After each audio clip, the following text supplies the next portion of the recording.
Welcome to my podcast, Love and Courageous. I'm your host, Demetris, and for today's episode, I'll be speaking on two different things.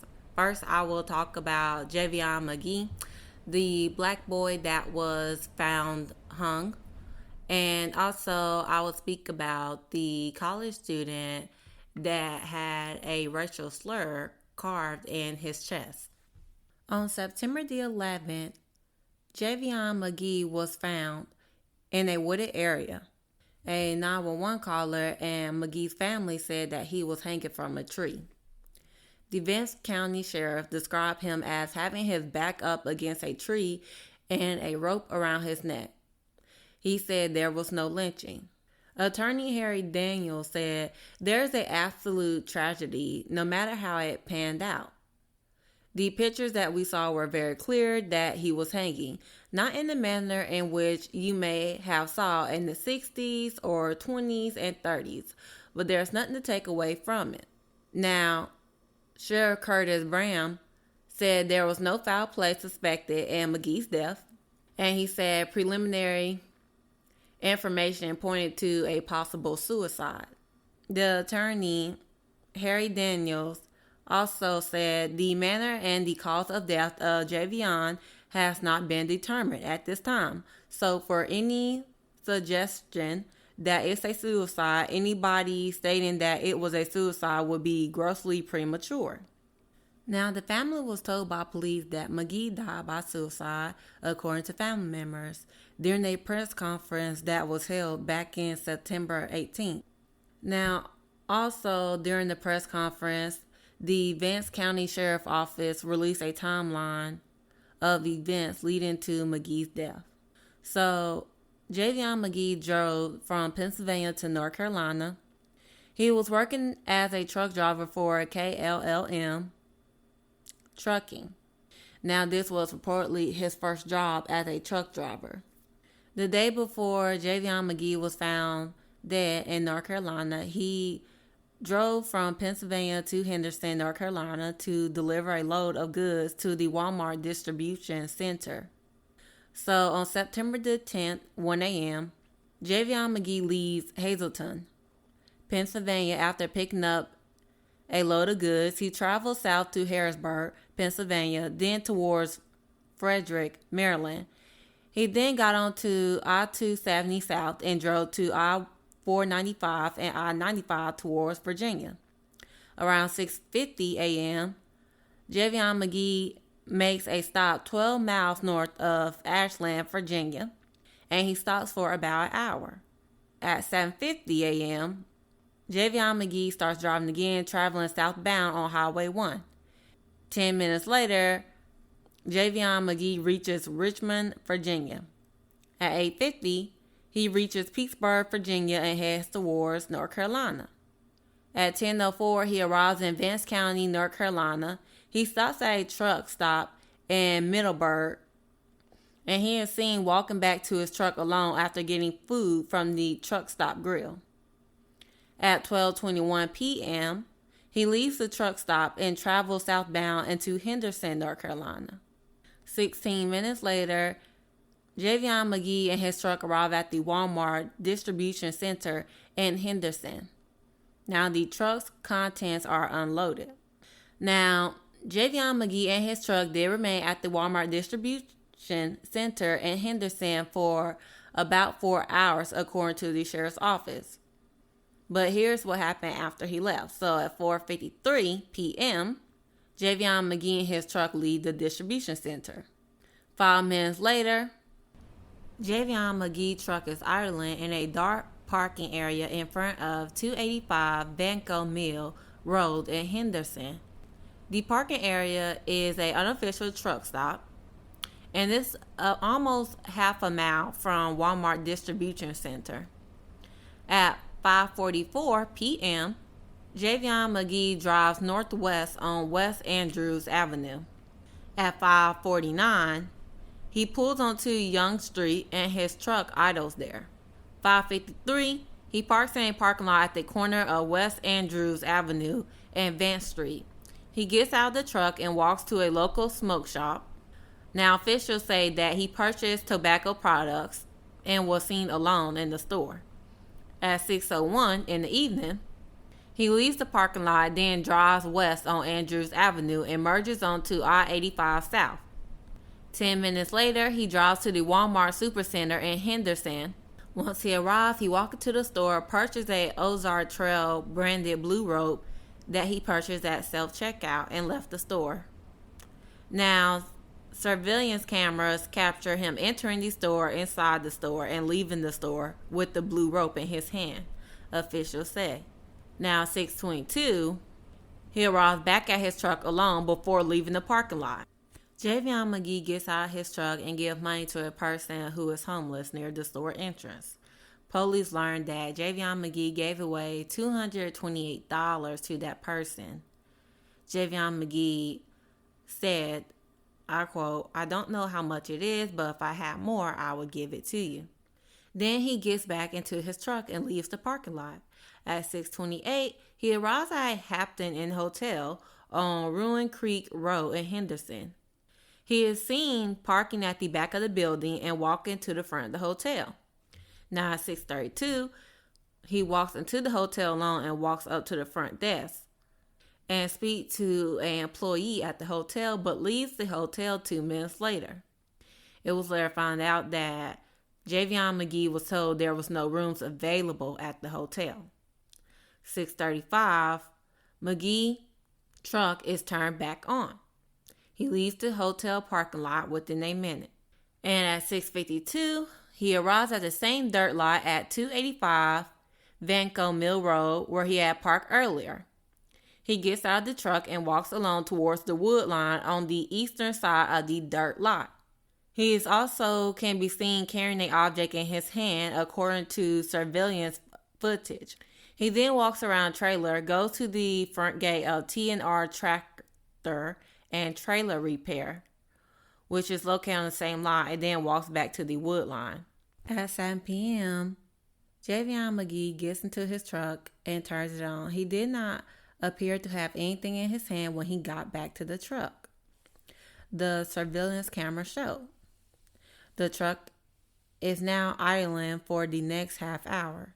So 30 minutes later, Magee turned the truck off and is seen walking along away from the truck and towards the trees. He has not been seen walking back to the truck after that moment.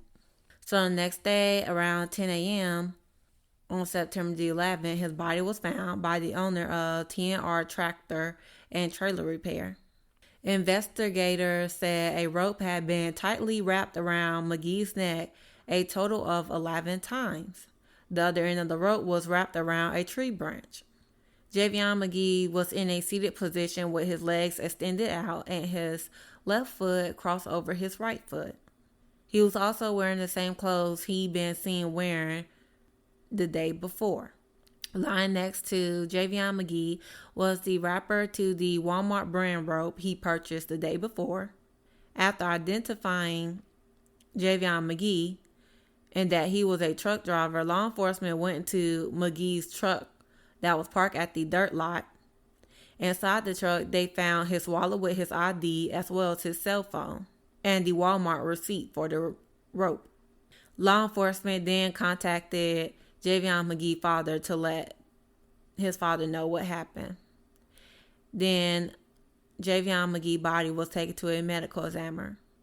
Javion Magee was taken to the North Carolina Chief Medical Examiner office in Raleigh. The autopsy was performed on Friday, September the 13th. According to the police, the autopsy found that Javion Magee had hemorrhaging around the soft tissue of his neck. Now, at the press conference held by attorneys representing the Magee family, it was reported that Javion Magee also had a broken neck bone. The medical examiner found that Javion Magee did not have any defensive wounds, nor did he show signs of physical or sexual assault, investigators said. The toxicology portion of the autopsy has not yet been available.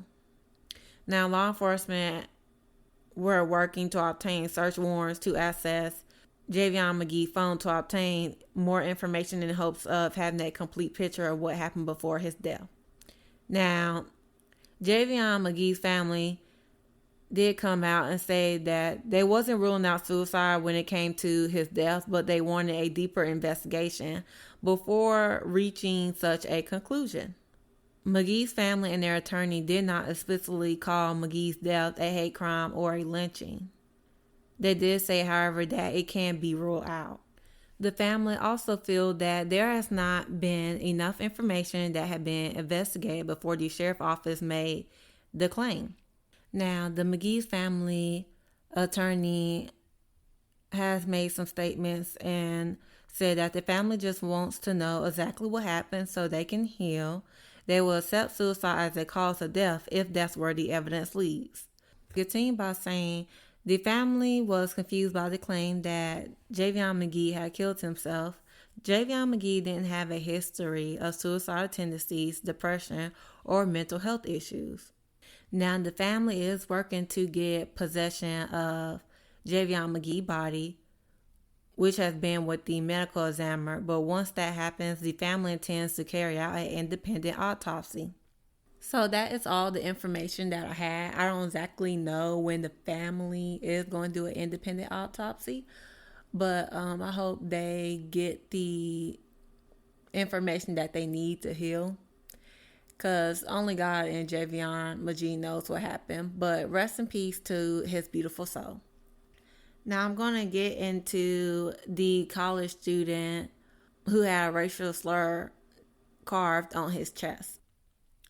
A unidentified Gettysburg college student accused of carving a racial epithet on the chest of a teammate who is no longer enrolled at the Pennsylvania Liberal Arts College. The school made a statement saying, I quote, "We can report now that the individual who scratched a slur onto another person is no longer enrolled at the college." The private college said Sunday in a joint statement with the family of the victim, announcing its investigation of the on-campus incident, which happened at a gathering of men's swim team members on September the 6th. The incident was first reported Wednesday by the student publication, The Gettysburgian.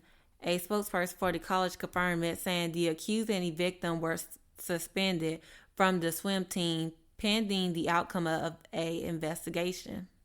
Now, the next day, college president Bob Luliano decried the racist incident, a letter to the campus community, stating, "There is no place on this campus for words or actions that demean, degrade, or marginalize based on one's identity and history." The victim's family said in a statement, the Gettysburgian published Friday, that the incident happened at a formal gathering of swim team members on campus, where the no longer enrolled student is alleged to have used a box cutter to carve the N-word into the victim's chest. The victim family said that he was the only person of color at the gathering and that the alleged perpetrator was a trusted friend of his. It used the word etch to describe the transgression, calling it a hate crime. The family, which said it wanted to keep the victim and his own identity private, decried the incident, saying letters of complaints about discrimination, harassment, and lack of due process have been sent to state and local NAACP organizations, as well to the Pennsylvania Commission on Human Relations. Those entities, as well as spokesperson for the U.S. Justice Department Civil Rights Division, didn't immediately respond to requests for comment. The family says it's aware it has the option of pushing for criminal prosecution, though prosecutors are free to pursue an investigation in a possible case regardless of a third party's participation. It has not made clear why the victim was suspended. The family said in a statement that the student was dismissed, not suspended, from participation. College spokesperson Jamie Yates indicated the school is limited in what it can say until the investigation is complete, but noted that the family's joint statement with the college Sunday says the two parties have agreed to ongoing conversations about how most constructively to move forward. So that is all the information that I had. I don't know exactly what led to that. They didn't necessarily say, but I do hope the family do press charges, and I hope that kid is okay. but also please be careful with who you call your friends. But now I'm going to get into the Black History fact. So the Black History fact for today is Black codes. So this is the roots of Jim Crow laws that began as early as 1865, literally after the ratification of the 13th Amendment, which abolished slavery in America. Black codes were strict local and state laws that detailed when, where, and how formerly enslaved people could work and for how much compensation. The codes appeared throughout the South as a legal way to put Black people into indentured servitude, to take voting rights away, to control where they live and how they travel, and to seize children for labor purposes. The legal system was stacked against Black people with former Confederate soldiers working as police and judges, making it difficult for Black people to win court cases and ensuring they were subject to Black codes. These codes worked in conjunction with labor camps for the incarcerated, where prisoners were treated as enslaved people. Black offenders typically received longer sentences than whites. And because of the grueling work, Black people did not live out their entire sentence. So I'm going to give a few prime examples of Black codes. So one is labor contracts. Black people were required to sign yearly labor contracts with their employers who were white. And if they refused, they could be arrested, fined, or forced into unpaid labor. If Black people could not pay their fines, they could be forced to work off their balances in a system called debt peonage. This work was off the agriculture, similar to what Black people did when they were enslaved. Also, Black people did not have the rights to buy land, conduct business, own property, or even move freely through public spaces. They also had limited civil rights, so Black people did not have the rights to testify against white people or serve on jurors. Also, pig laws, which is part of Black codes, that unfairly penalized poor Black people for crimes like stealing farm animals, and vagrancy laws that made it a crime to be unemployed. That is all for my episode for today. Thank you everyone for listening to my podcast, and I hope everyone have a lovely day.